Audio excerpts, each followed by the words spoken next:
Hi, everyone. Welcome to the a16z podcast. Today's episode is all about the end and new beginning of programming, featuring guest Chris Wanstrath, co-founder and former CEO of GitHub, and a16z general partner Peter Levine, who's on the board of and led our investment in GitHub. The conversation was recorded previously at our annual a16z Summit event, only this Q&A turns the tables, with Chris asking Peter all the questions around his thesis about the end of programming with a glimpse ahead of what comes next. Hi, everyone. Hello. Thank you for joining us today. I'm Chris, by the way. This is Peter. If you're confused about who was who, I'm the GitHub person. This is the Andreessen person. But we've actually known each other since 2012. We've been working together for a long time. We're 10 years old, and we first decided to raise investment in 2012 after we were around 4 years old because we wanted to branch out from our own personal networks of software developers, from programmers. We wanted to get into the world of business. We wanted to really expand GitHub to anyone who was interested in building software. And Andreessen has been a huge part of that, but Peter in particular has been there since 2012, since the very first meeting that we had. So I say that not to say that Peter is this great guy, because he is, but to tell you that he has interviewed me so many times that I'm very excited to interview him for once. So this is a big moment for me. I come from this world of really product-oriented, consumer-focused software developers building things for other software developers. And Peter has helped, as a software developer himself, me and the company really expand what we're thinking in terms of customers and in terms of our approach to business. So this was an opportunity for us, I feel, to talk about some of the things we agree on in terms of the next 10 years and some of the things we don't agree on. I don't think either of us knows the truth of what's going to happen in 10 years from now, but I think it's somewhere in the middle. I have to ask one question. We're here to talk about the beginning and end of programming. How many programmers are out there in the world? We think there are 20 million people employed that are writing code, but the idea of what a programmer is, someone who writes software in their free time or even professionally that's not counted in a programmer, it's way more than 20 million. It's way more than 40 million. It's growing every day. And I think what that means isn't that the reporters are wrong or Gartner is wrong or Redmonk is wrong. I respect those firms a lot. I think really what that means is the term and the sort of definition is evolving and changing. We also see our customers, people that used to use Jira, people that are in the marketing team that want to update just some copy on a website, they're increasingly moving to something like GitHub, and they're also giving us feature requests specifically for these teams of people that are not the core, sort of code, collaborate, ship, developer pipeline. So I think the answer to your question is 20 million full-time, 40-hour plus developers, but don't be fooled by that number. There are way more people who have their fingers in development than the numbers than GitHub can even tell, and it's growing. So the more you can open that up, I think the better it is for everyone. So anyway, what I want to talk about, though, is not 20 million or 40 million developers. We talk at GitHub a lot about the next 100 million developers, but what do we need to do to ensure that people in the future can become developers? For me, it's a lot more of how do we lower the barrier to entry? How do we get more people on board? How do we make development this thing that a billion people want to use? I think for Peter, he sees it almost at, I don't want to put words in his mouth, he sees a different route to the next billion developers, and I think you see it more from data than simplifying tools, making tools easier, lowering the barrier to entry. So originally, I was thinking about this talk as titling it The End of Software Development, but then the end may be a little much. So it's really how do we go from 20 or 30 million developers to a billion developers? So in order to get to a billion developers, I want to change the definition of what a developer and what a programmer is, right? So when we think about sort of data as the input into a system, we often think about right now, like, facial recognition is better done by a computer than done by a human right now. And I started to think about how data as an input to a system could actually change the world of programming such that everyone becomes a programmer. The reason why I think that programming ends as we currently know it is the declarative languages that we've used since the beginning of time, beginning of compute time, has all been based on if, then, else. If this, do that, do this, right? And it gets very complicated, but it's all if, then, else. And basically, as a programmer, you have to know what you're asking for. You tell the computer what you want it to do. As opposed to the reverse is, I want to look at data and I want to instruct the outcome as opposed to a priori knowing what the input might be. So let me give you an example. A football coach becomes a programmer. And if one had to program a football game and said, quarterback throws the ball to the receiver, if this, then that, and these guys go do this, it's an indeterminate problem. There's too many moving pieces. Like, the program would be very, very complex to just run one play. Okay? Just like if you were doing facial recognition or voice recognition, it's very complicated to do if then else on facial recognition. So imagine now, when we have all the tools to go and do this, imagine that through repetitive looking at football plays, the system actually learns. And it learns what the right movements are and all of that. And then what does the coach do? The coach comes in and optimizes that model to say, you know what, the system got it a little wrong here. The quarterback should move 10 yards back, whatever. And the coach, in conjunction with the system, actually is a programmer, because the coach actually informs the data and they become in my new definition of the world, a programmer. And you can take this now across any field, whether you're a lawyer, an accountant, a salesperson, and we can watch the best behaviors. We can watch the best behaviors and best human interactions. Let's say I'm trying to fix a transmission. Well, I can wear goggles and I can record it, and I have the best expert going and fixing a transmission. And that person would then go back to that data. And of course, we need the right tools. So what are the tools for us to go manipulate this data? It won't be a spreadsheet. It will be some visual interface where I, as an auto mechanic, can go in and modify the output of what the system is doing. And in effect, we create a set of expert rules based on what the human does. And then imagine that we go roll out those rules to everyone else who has to go fix transmissions or become a salesperson or a lawyer or an accountant or football coaches. And in my mind, by using data and having folks optimize the data, they actually become the next generation of programmers. They're not trained as programmers. They won't even know what a program really is. They're all manipulating data in the context by which they are familiar with their own expertise. So that's what I think happens. Well, so I guess my question there is, my father is not a computer guy, but very much a car guy. My father, too. He loves cars. He works Same. on them. And if I can give him all the information at his fingertips to fix the car, I think it makes his journey much better. But if I were to give him all the information available to fix the diagnostic program that was running on his car, you know, let's say he has all the data available to him, is he able to actually make those changes? So one side of it is, yes, I have all this data available to me. The other side of it, I think, is, do I have the tools to make these changes? Yes, I can understand, but can I actually affect the world? Is there a second sort of industry or a second tier of, you know, data becomes the most important thing that says, yes, now everyone has access to what's going on, but how do we actually affect that? Or do you see those things being intertwined? I mean, I think it's very intertwined. You know, your father, I've actually met your father. He brought ice cream to a party once. He did bring Peter ice cream one time, yes. Well, if you're ever from Cincinnati, please go to Grader's Ice Cream. It's the world's best ice cream. It's worth bringing to California. So, I mean, imagine your dad is fixing some part of the car and that has been done by someone else. And imagine if somebody else has optimized, effectively has created the exact precise user manual for how to fix a particular part of the car. Imagine if your dad now was wearing goggles and it looked at what he was doing and the system was helping him to do a better job in fixing certain parts of the car. You take the experts who are the programmers in their field and they then push that knowledge off to everyone else. And maybe your dad's an expert in certain parts of this and he can participate in it.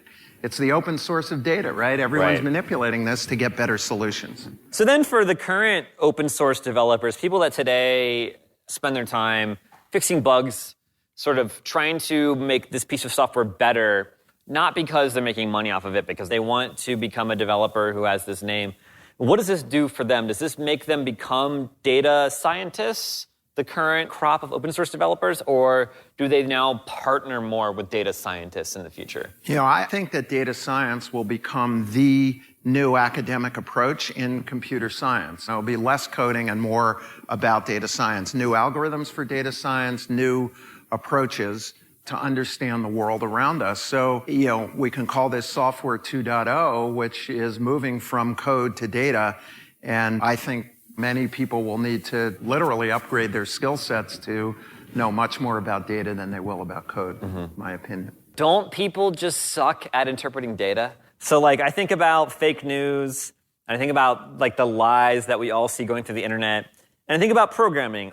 If we're trying to get 1 billion developers, don't we feel like people in general, including myself, are bad at data, but okay at telling people and machines what we want? So let me parse the question in a couple of ways. When we know what we're looking for, we're actually very good at that. I can write a query and say, look for, all numbers, greater than 10. When you know what you're looking for, we're actually very good at that.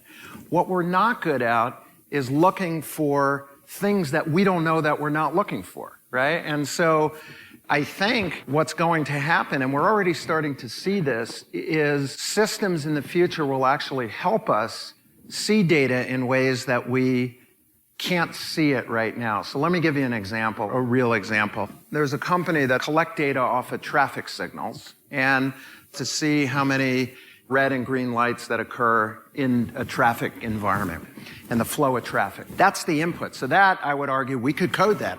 But the system actually uncovered the fact that there's a correlation between the lights not working and the maintenance schedule for the light itself.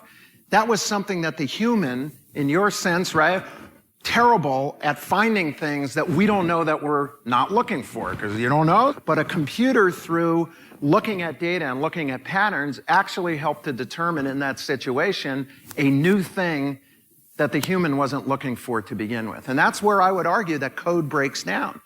Code will say the number of times that, the current code, if light goes on, counter goes up by 1, right? But if you're not looking at a maintenance schedule there or whatever, how would you ever know to look at a maintenance schedule? Right. So that's an example of kind of taking correlated data and using that through a machine that I believe will start to really, move us again from this notion of intent, find something, to this notion of using data to find correlations that actually we may not have been looking for.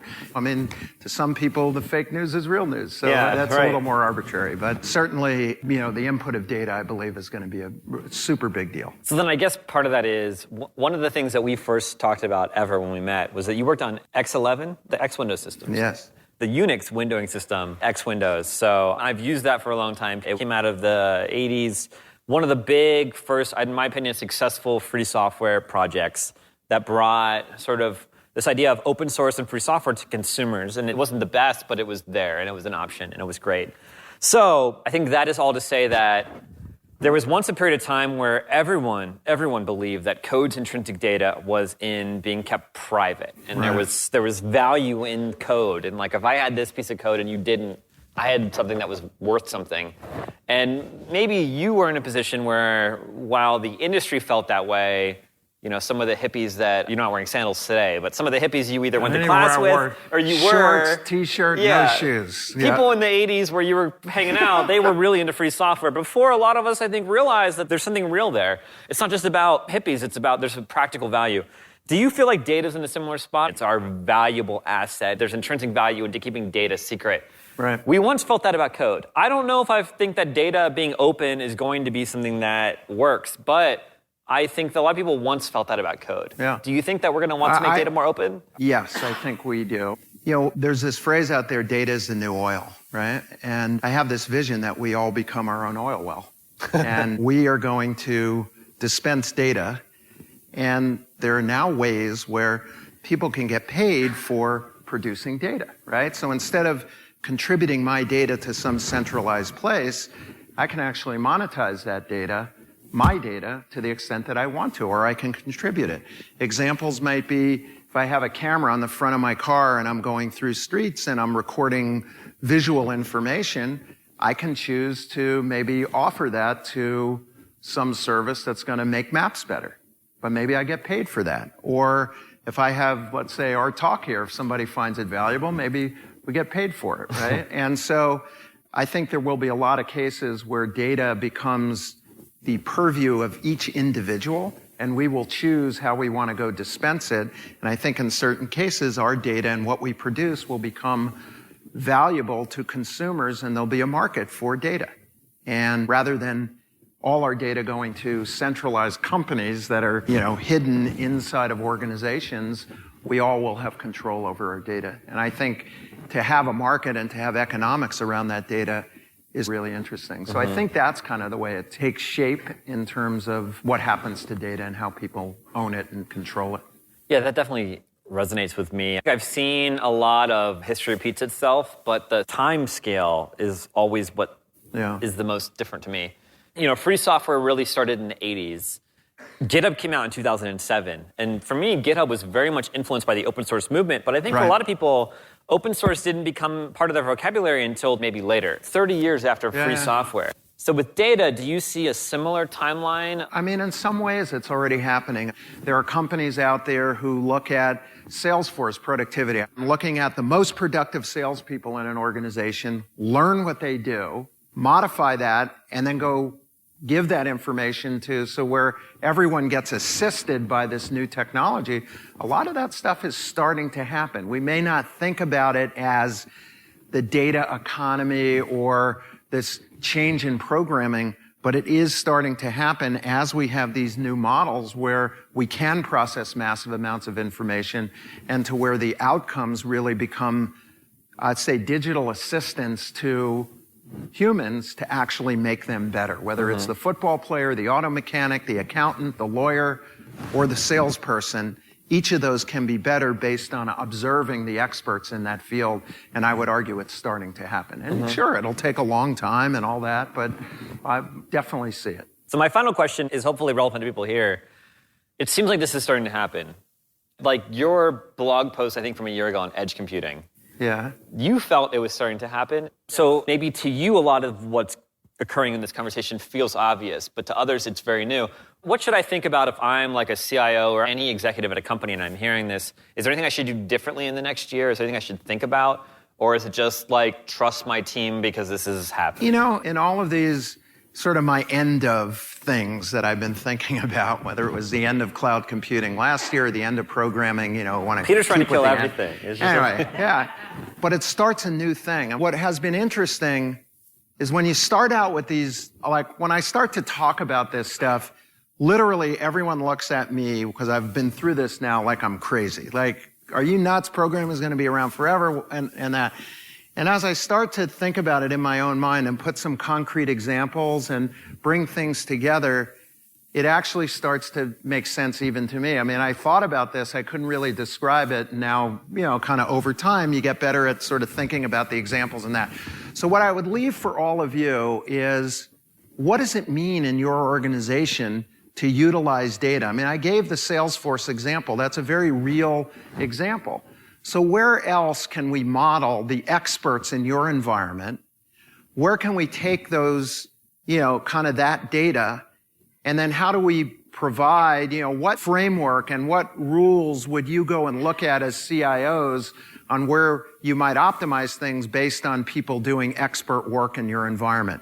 And I will bet you, if you start just thinking about this, because I went through this exact exercise, you will realize that every function within your company has the opportunity to be data-driven, has the opportunity to be iterative and cognitive based on the work that we're all doing to try to optimize things. And once you start thinking about this, then it becomes reality. And so I'll leave you with that, and next year we can revisit this. I guarantee you it will start to proliferate through the industry in the same way that some of the other things are. Awesome. Well, thank you so much. Thank you, Peter. Thanks, everyone.